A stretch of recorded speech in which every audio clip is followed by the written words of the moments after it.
بسم الله الرحمن الرحيم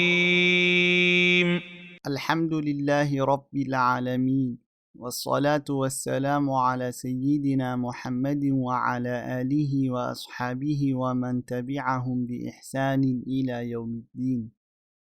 عشر كان qeybtii koowaad ee hingaadinta boga 31. hamza kordhigan daal reeban ad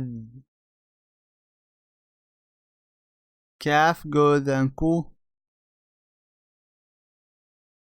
adku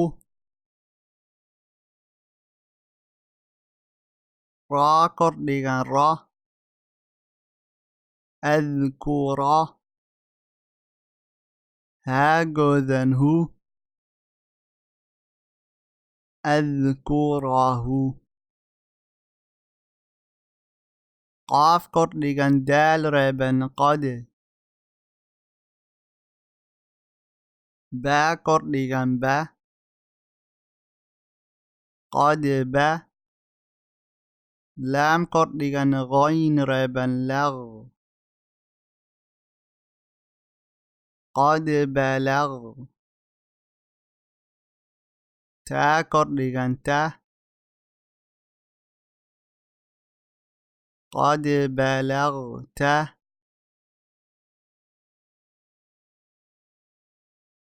nuun kordhigan siin reeban nas taa kordhigan nuun reeban tan nastan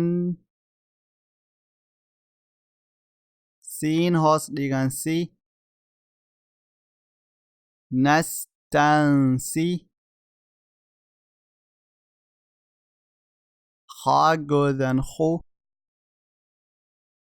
nastansikhu yaa kordhigan waaw reeban yow miim hoos dhigan mi yawmi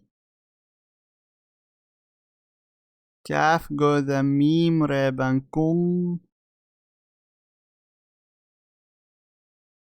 yawmikum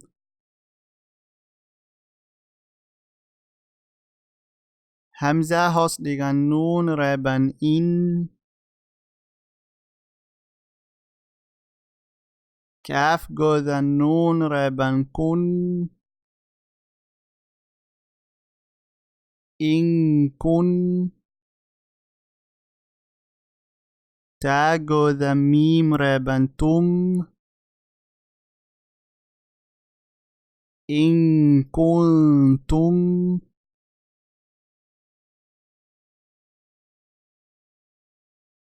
yaa kordhigan nuun reeban yan qaaf kordhigan qa yanqa laam hoos dhigan li yanqali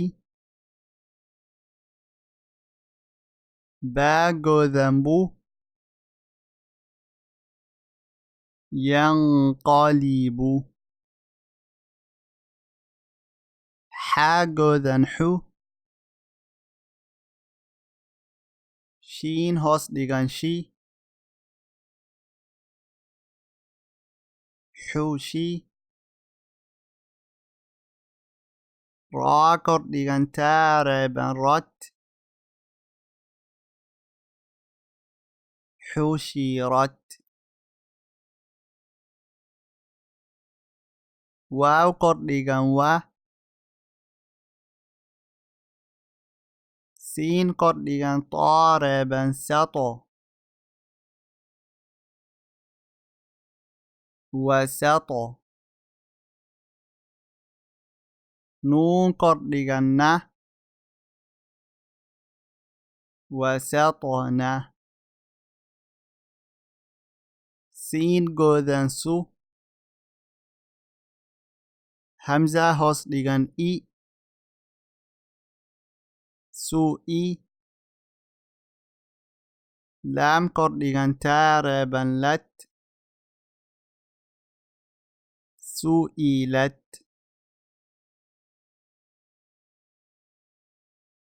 xaa kordhigan xa siin hoos dhigan baa reeban sibe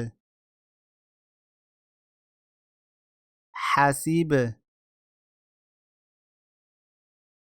taa kordhigan ta xasibta haa godan hu xasibtahu qaaf godan qu taa hoos dhigan ti quuti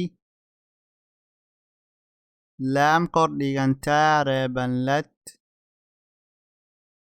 qutilat. والسلام عليكم ورحمة الله وبركاته.